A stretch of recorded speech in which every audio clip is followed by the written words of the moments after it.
ڕۆژێک دێت پڕ بەدڵ سوپاسی ئەو ڕۆژە ڕەش و ناخۆشە ئەکەین کە بەسەرمانە تێپەڕی. ڕۆژێک دێت سوپاسی خوا ئەکەین بۆ ئەو قەدەرە ناخۆشی کە بەسەری هێنای. سوپاسی خوا ئەکەین بۆ ئەو ڕۆژەی کە فرمێسکەکانمان هاتە خواری و ئێستا بە دڵخۆشیەوە ئەیسڕین. تێ ئەگەی لەوەی کە خوای گەورە ئەوەی بەسەری هێنایت بۆ خاتری تۆ بوو، هەرچی کرد لەبەر بەرژەوەندی تۆ بوو، لەبەری خۆشەویستی. تۆ کەسێک هەبوو کە زۆرە خۆشویست و بەڵام خوا لێ دروستیتەوە. بەرامبەر خوا هاوارە کرد و گریای بۆ لێم دوورەخەیتەوە، بۆ ناهێڵی پێی بکەم.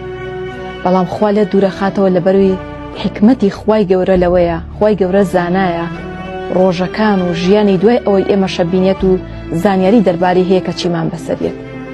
لەوانەیە خراپترین و ناخۆشترین ڕۆژەکانی تەمەەن چاوەڕێی توی بکردایە، بەڵام لێرەیە خوای گەورە دەرگایەکی تری بۆ کردیتەوە و لەو ناخۆشی و ئازارە ڕزگاری کردی.